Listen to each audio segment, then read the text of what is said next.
Johnson County. I kind of got bored during COVID. I think a lot of us did. We got kind of stoved up, and my best man from college was hanging out at my house, and it came up from South Texas, and we'd always kind of joked around when we worked at Tarleton's Dairy about starting a company together one day, and we were sitting there on the couch, and he said, well, why are we doing that? We're kind of bored.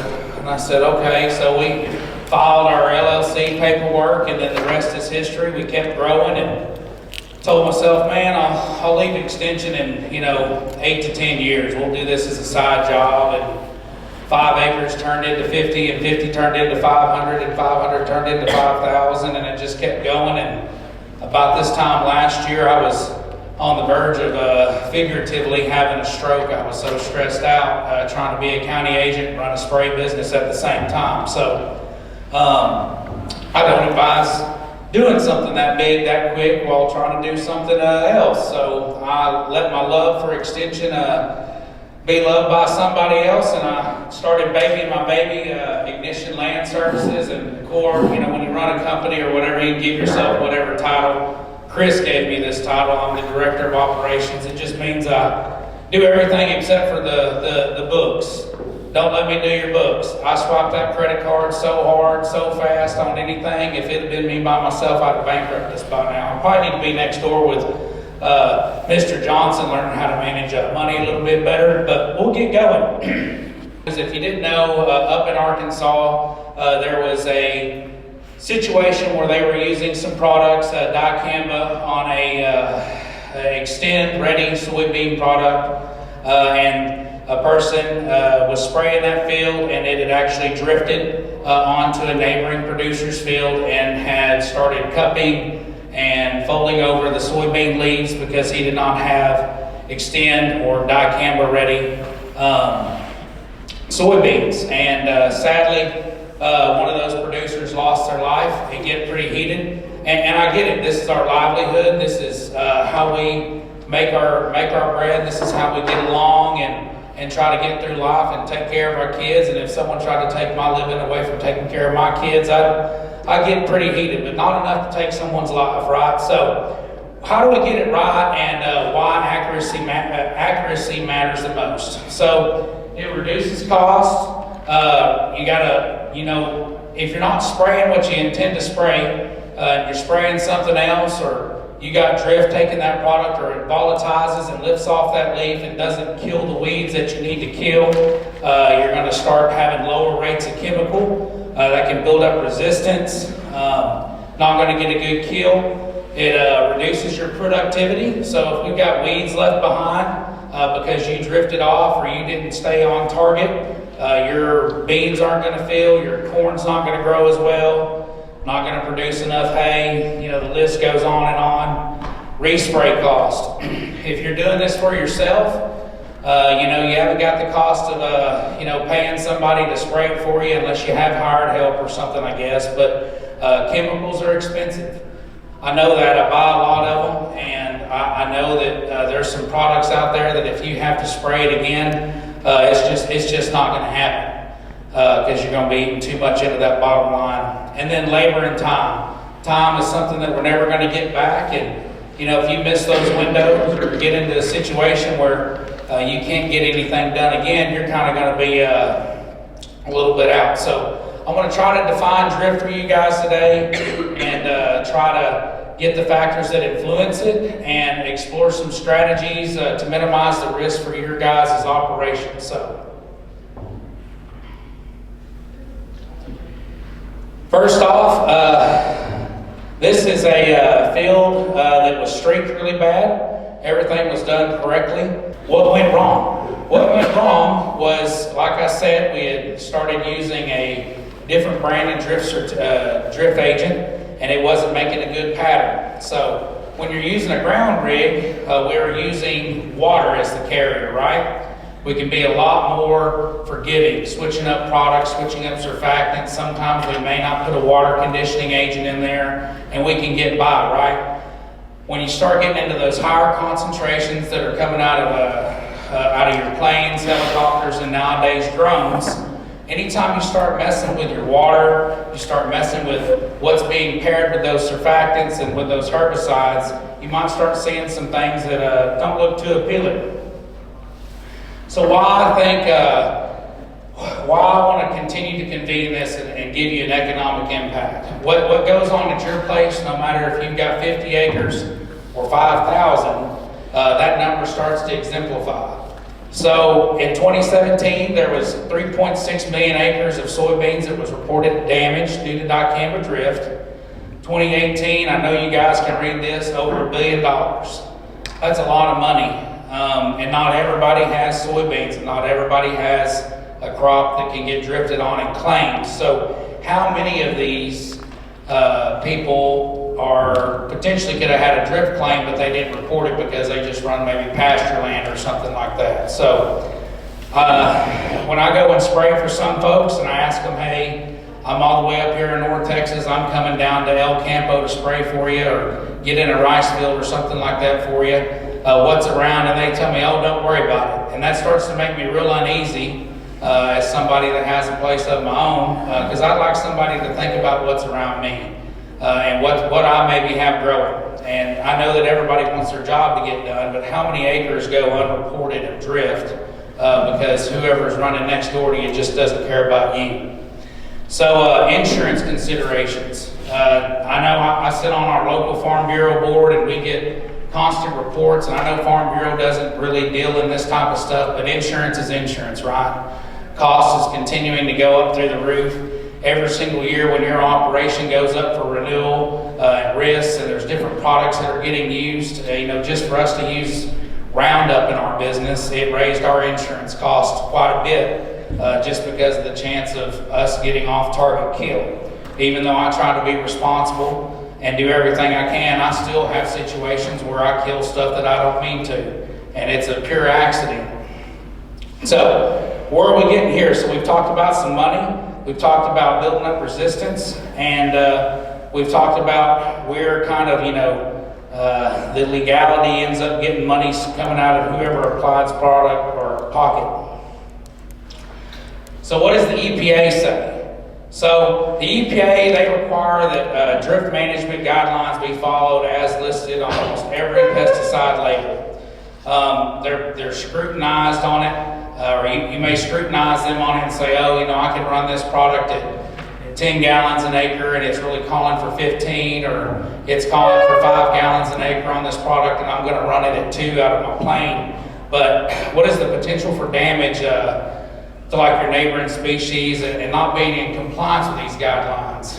Unfortunately for me, I know that there's some old ways of getting around it. You got a paper logbook as to what your handler loaded into that plane or what your handler loaded into your truck to go spray. But on my drone, I cannot lie. There is no way for me to get around it. When I pull the flight logs off of it, it even tells me every single second that pump is flowing, when it was spraying, which nozzle was on, how fast I was flying, how high, and it even tells us things like ambient temperature and everything else. So the day of fudging the numbers, and I guess you call it like having an e-log book with your CDL drivers, right? There's no way getting around it. So it's probably real hard to see, but a lot of money goes into making this label. I just pulled a random one, Triumph 22K, active ingredient is picloram. You can really tell when that stuff kisses a peach tree. Why do I say that? Because I did that last summer. I was spraying for a lady. TDA doesn't know how I did it. I had a guy come up from A&M. We still, even looking at my as-applied maps, do not know how I defoliated this peach tree. I took ownership on it and moved on. But I did this exact thing when I started spraying and advising people as a county extension agent. Didn't know much about herbicides. Pawpaw would just tell me to throw stuff in a tank and go spray the fence line, right? So when I became a county agent and started reading these labels, there's a lot of information on here, right? A lot of things that they want you to do, and a lot of rules they want you to follow. And I get reminded all the time, and y'all get told label is the law and things like that. But what I got to take into consideration is this is going to protect me at the end of the day. I've had some situations where I've sprayed it correctly, and it didn't kill some weeds. And I've had to get money back for a customer or try to get some money back. And because I followed the label right, I was able to. Same thing. Tried to use the same type of conversation. And there's even little fine print on here, like for Marsh Elder. Marsh Elder's on this label. But there's a little asterisk that says they will only warranty this as if I have 2,4-D in the tank on Marsh Elder. So I couldn't get picloram money back when it wouldn't kill Marsh Elder. I only got money back on dicamba. No, we're talking about that. But aerial spray drift management is what it says. And it's going to say spray drift application site is at the responsibility of the applicator. It is in the first sentence. It is in capitalized letters right up here. And then it goes into further detail about how much I can be extended off past my boom, how far off can I be from my roller wash, how far off or how many gallons per acre is the minimum for this product to be used at. It's been real fun trying to figure out droplet size on these drones. We can adjust them on the fly. I can go from a very fine mist all the way down to an extremely coarse with just the push of a button. But what does that correlate when it comes to coming out of a T-jet nozzle or a hydraulically driven nozzle like we have on our planes and helicopters, right? There's a lot of new stuff. So I feel like over the next few years, we're going to see a lot of different things that happen with these drones and when it comes to drift. So back on it, what surrounds your grounds? My family's place, I've got about 4 miles of river frontage along the Sabine River. And where's the Sabine River eventually go? The Gulf of Mexico. And I get to thinking about some of the stuff that maybe me and my family have sprayed at our place, maybe going off label, not doing things right. We even poured oil around the foundation of the barn, to keep weeds from going. And I get to thinking about those sensitive areas, especially whenever I was making these slides for today. Some of us, I don't know if you're fortunate or you're unfortunate enough to live close to Temple or real close to, say, like me, like Dallas, Fort Worth area, or I've got customers that run alongside neighborhoods and things like that. And those are going to be our most complaints. Most of your complaints are going to come from, residential folks seeing a plane flying out there. We're used to crop dusters, right? Well, with all the stuff going on in New Jersey, we were flying not too long ago, like last week or so, and people thought those drones had done come down to Texas, and that wasn't fun at all. So, bodies of water. There's some things that we spray that if they were to accidentally drift off into, say, a stock tank or something like that, it'd start getting some fish kill. And then we'll touch on this last one. I included that as habitat for threatened or endangered species. This is the update. This is the new stuff that we need to be aware of as applicators or someone that is going to have stuff done at their property by an applicator. I think you should be aware of it too. So that is right here, new resource. So it is Bulletin Live 2, and that's on the EPA website. And so this is going to be a tool that's going to make drift management easier as far as recognizing where there are threatened and endangered species.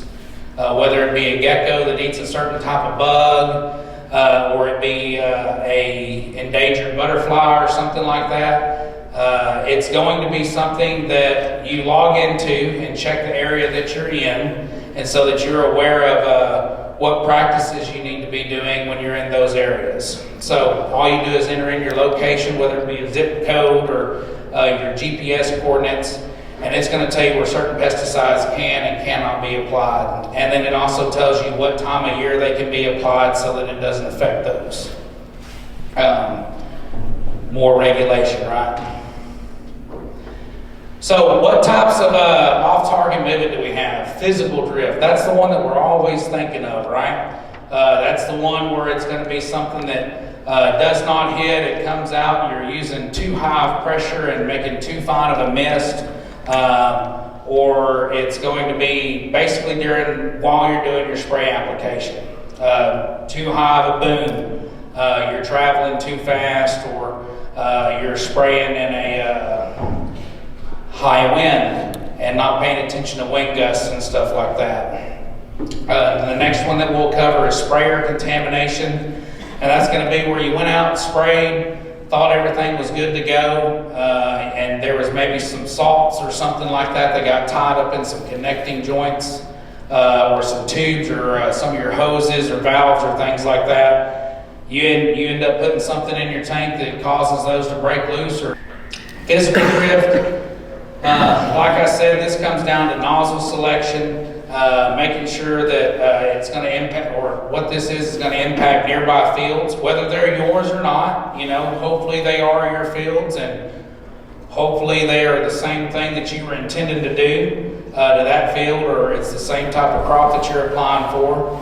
And a lot of times this is due to improper settings on your spray equipment, like droplet size, nozzle type, boom height, and just other factors that are going to be usually mechanically driven with the equipment that you're using. And adjusting those settings accordingly is what's going to end up helping you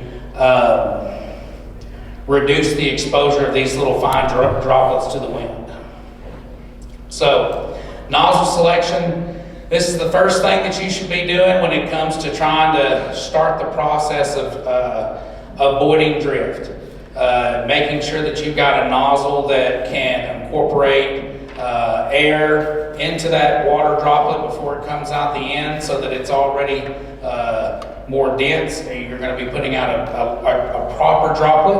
On that label we looked earlier, it called for a certain size droplet, whether that be coarse, medium coarse, or extra fine. If it's calling for it, there's a reason why they've asked for that type of nozzle. And this is your decision. If I'm going to be running my spray equipment at a lower pressure, I'm going to be going slower or something like that, I might get away with using a nozzle with a different gallon per minute rate or something like that, to kind of maybe mitigate having to run at a higher pressure to where it's going to make that into a fine mist.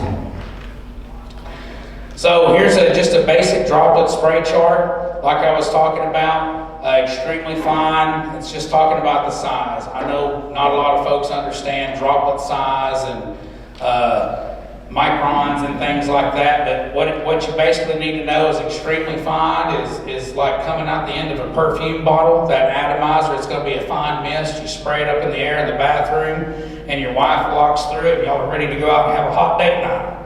All the way down to ultra coarse, that's going to be like squirting your child with a hose whenever they've been bad in the yard and soaking them down. I'm kidding, it's not really that bad, but it's going to be a thick droplet, it's going to be heavy, it's going to want to not get carried by the wind.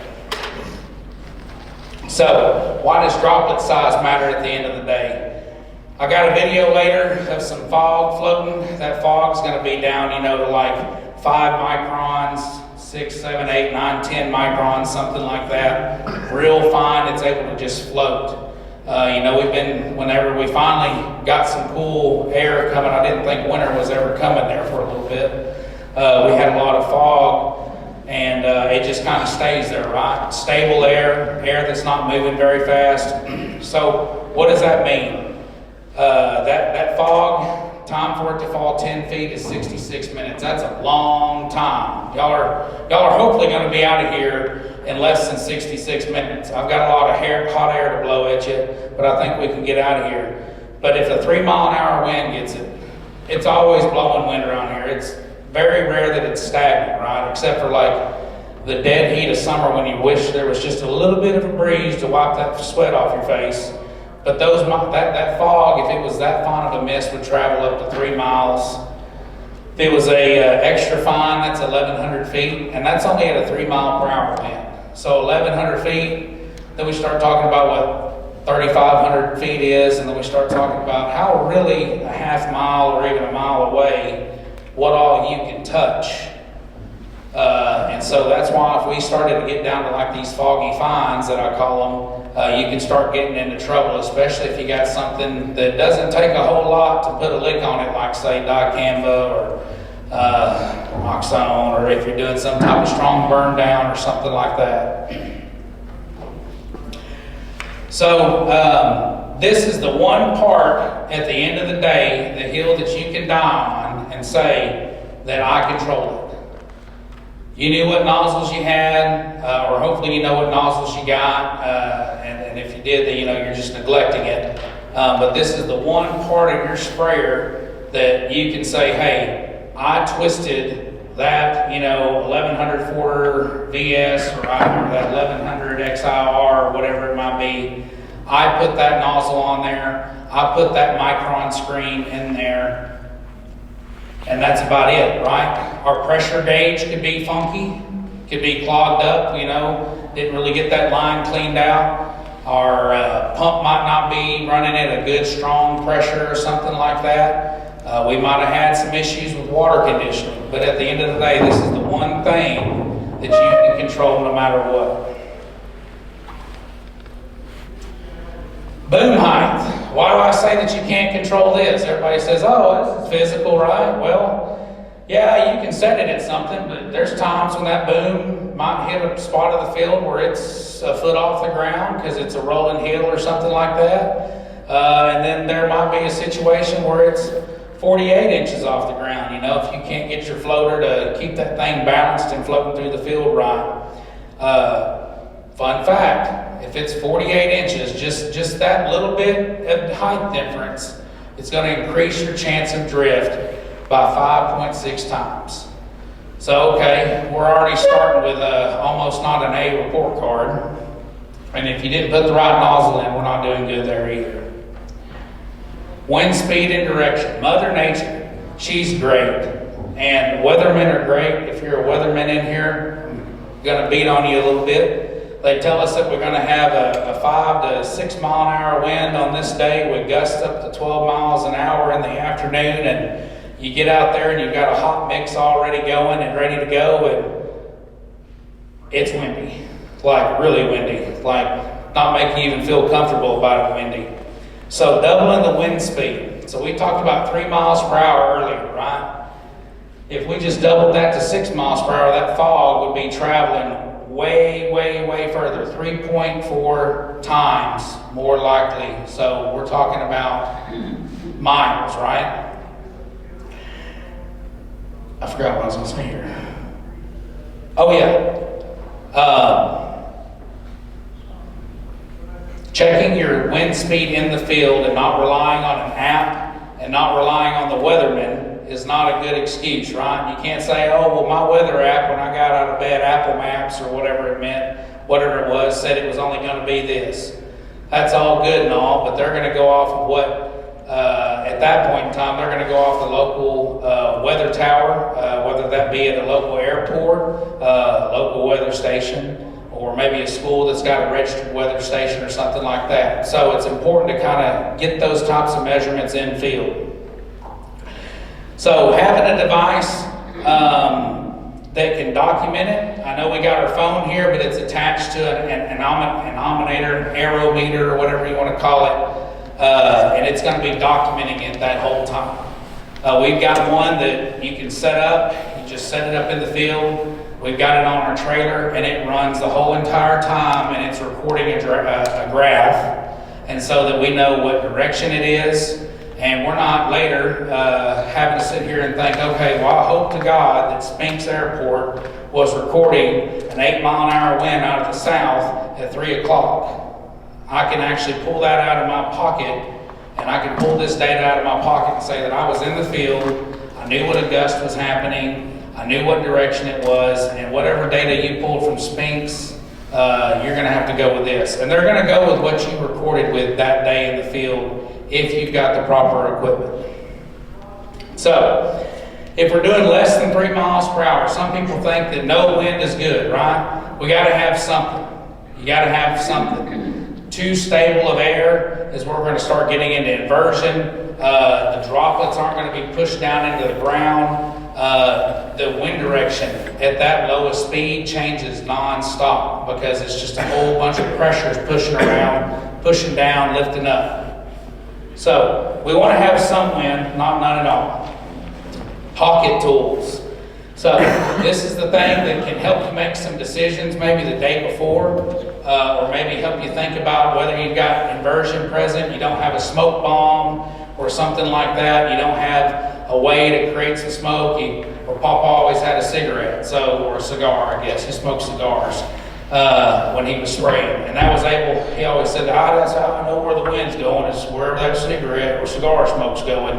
Well, we got things in our pocket now that we can look at inversion, we can look at the temperatures, we can look at the direction of the wind.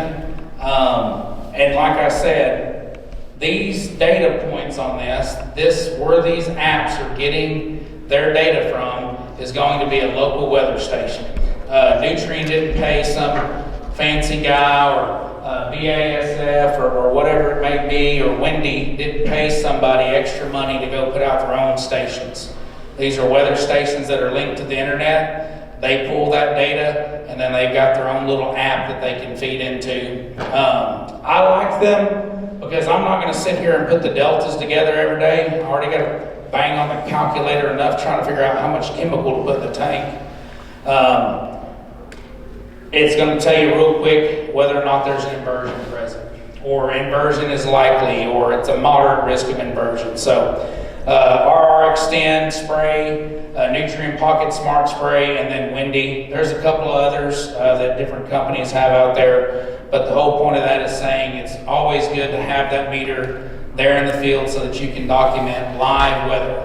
Something else to consider is if you're close to maybe like a city and that weather station is 600-700 feet up in the air on top of a skyscraper or something like that, you're getting wind readings from way high up in the air. And so that's going to be an issue, because where are you at? On the ground. And so it might be kind of stagnant air up there, stable air that planes like to fly in. And down on the ground, you might have like a low pressure front or something like that, pushing 15, 16, 18, 20, 22 mile an hour gusts, and then you're going to be in trouble. Temperature inversions. Hey, look, that print looks a little bit better on the big screen. So, temperature inversions, there are some labels that specifically talk about inversions. Why is that? Different esters, different bases that these chemicals are mixed into, what they're bound with, or what their chemical base is going to be more volatile, right? So what is that? That's going to be something that can volatilize up in the air. It's easier for it to lift up off the ground, or it's easily going to hang in the air. It's a light molecule. It doesn't weigh a lot. Some of them tell you how to avoid that. Do not apply into a temperature inversion under stable atmospheric conditions. So, and then, hey, look, we're talking about droplet size right there below it. Apply as a medium or coarser spray. So, we've kind of gotten the instructions on how to avoid it just straight from the label.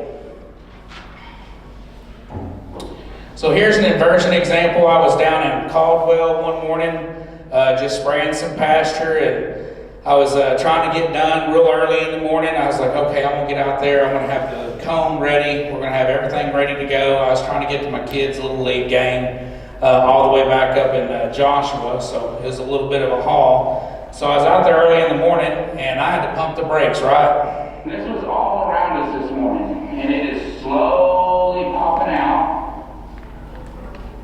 And there it is moving. Like we had chemical floating in that, and it's moving down into that valley. It's trying to chase where that cold air is. See, look, the fog's gone from over here. And we started with it in the front, all the way up into that air. So if I had any fine particles in that, granted my landowner's property goes way that way, but back this way is a couple of homes, and I know that one lady has a garden planted. The issue is if there's anything that I'm putting out stuck in this air and it drifts over onto their place, it still has the ability to cause damage. So, pictures? So I go on to saying, I did that video because, yeah, I'm young, we do social media and stuff like that, and when I quit the extension service, I still like trying to talk to people about how they can better do what they're doing, or maybe remind them of some old tricks in the book to kind of fix things out. So I go into saying, it's still your responsibility at the end of the day to make that decision. I could have very well just said, you know what, I'm gonna take the risk. Let's go ahead and send this thing. Let's start spraying, and I'll take the butt chewing later when I kill Miss Johnson's tomatoes or something like that. But I chose not to, because at the end of the day, it's my responsibility as to what comes out of that nozzle. So, especially as a commercial applicator, I harp on it all the time. We're professionals. We need to be treated that way. We ask to be treated that way. And so our actions in the field as to whether or not we're trying to make a buck or trying to save what's going on next door and not get us in trouble comes down to us making that professional decision. So, when does inversion leave? I sat there for about 45 minutes. The other day I had Chris spraying over in Grandview for a couple of good guys that I'm buddies with, and we were putting down some pre-plant for corn. And I asked him at like 10:30, I was like, how's it going? And he's like, I haven't started yet. And I was like, why? And he goes, it's so foggy I can't even see the power line, so that's going to be an issue. And so it had been there until about 10:30. So it's going to be when the wind starts to pick up. It's going to be when the temperature in the air starts changing a few degrees. So all we need, just like when a pond rolls over, is we just need just enough for it to want to rise and the cold air to come back down. So, typical time when you can spray is going to be about 1 hour after sunrise, and then usually about 2 hours before sunset is where, if we're going into a cooler night or coming out of a really hot day into a cooler night or going into a warmer evening after a cooler day or something like that, that's where you're going to start seeing those temperatures starting to try to bounce up and down, and the inversion will start happening. I thought it was crazy. I had a buddy, we were on a hog buying trip up in Iowa, and he doesn't know anything about spraying, but he saw that video that I did on Facebook, and we were driving, and it was like 5 o'clock in the afternoon, and he was like, hey, that looks like inversion. I was like, man, I actually taught somebody something. But he's like, I didn't know it could happen in the afternoon. So maybe you didn't know it could happen in the afternoon, and you just wrapped up your day and you're really excited to go eat that ribeye or cheeseburger at home and have that nice cold adult beverage that your wife had waiting for you, or maybe it's just in your refrigerator if you don't got one of those, I guess. Other ways to identify inversion.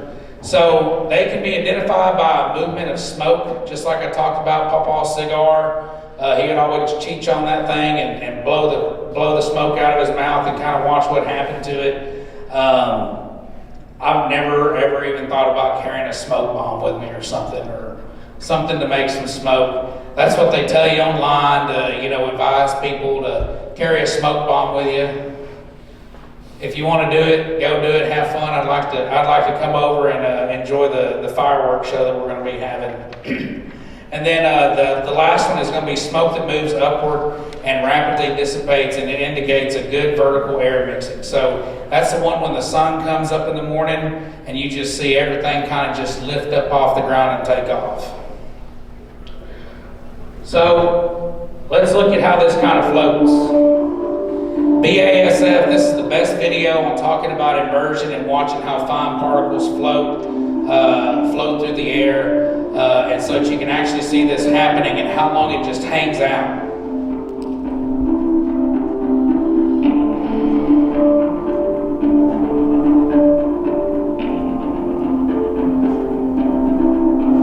So tall tale sign, we've got fog kind of hanging out, doing its thing, and that's why they're obviously out here using a high color dyed smoke in order to simulate drift coming out. Smoke was visible for 52 minutes.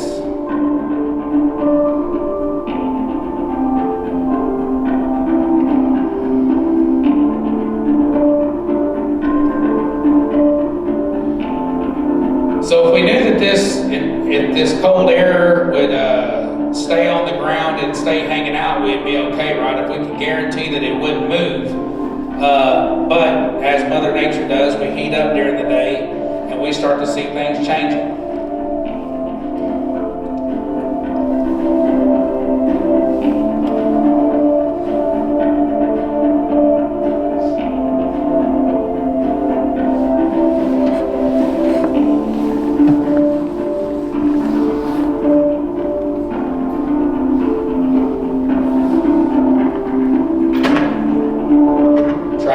traveling relatively slow. I think we're being real conservative on our speed. So if we had an extra fine, or we had turned our pressure up too much and produced a lot of fine particles, we're going to see this moving across the field.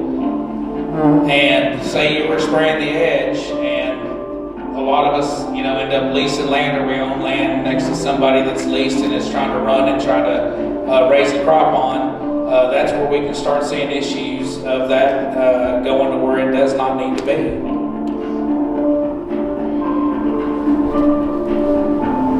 So that's just something I wanted to show, is just as far as just everything slowly moving across the field. And that one's just a real fast movement of it. Physical herbicide movement. This one's for folks that maybe have a lawn care business or something like that. We still see it in fields. You might get out of the sprayer, hop in the pickup, and go down the street.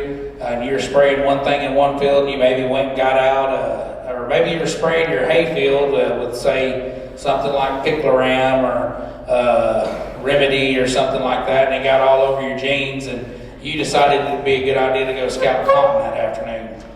And you started walking through it, and it's getting off of your jeans and touching them and stuff like that. But these are just some good examples of getting some Roundup. This one over here, where it looks like footprints, they had put Roundup in these raised beds. Obviously got it on their shoes because they were spraying around the sides to keep the grass from growing up. And the next thing you know, you have walked back to your sidewalk, and that grass is going to be dying in patches. Same thing. It might have been maybe a product that could be used in grass at a certain concentration level, but after your tires rolled through it at the shop, or if you owned a golf course or something like that, and your golf course manager or something like that had gotten maybe spilt something that morning, and you drive a golf cart through it, we see that kind of damage on fairways and things like that because it was concentrated on those tires rather than diluted by water. Contaminated sprayer. This is my last little run on my talk real quick. This is something that'll get you. It's a booger bear, right? We get some stuff trapped in valves.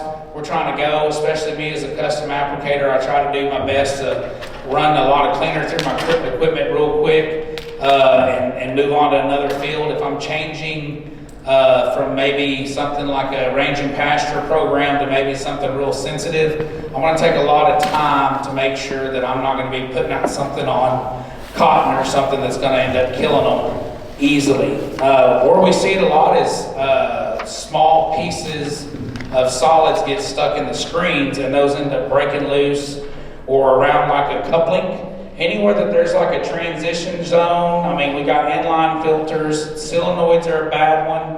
I mean, spray booms, if you're running good cleaner through it and stuff like that, you're not going to see any hang-ups in the rubber hose. But what you're going to see it is in these joints where they connect together, whether it be a filter or a solenoid. Volatility. This is where it's going to volatilize. We'll just use 2,4-D as an example on this slide, or dicamba. Ester is going to be more volatile. It's like ester. Think of like ethanol. It's going to be something that has a flash point. When it gets heated, it's going to lift up off the ground, and it's going to be able to leave. They've seen it up to 2 days later, 3 days later, where a product volatilizes, lifts up, and maybe it was a 25-mile-an-hour wind 2 days later, and then you get in trouble. The Dawn of an adjuvant. I say that because we don't need to be using Dawn dish soap except for maybe to put in a tank to maybe clean up with some Roundup and keep our lines from getting gummy.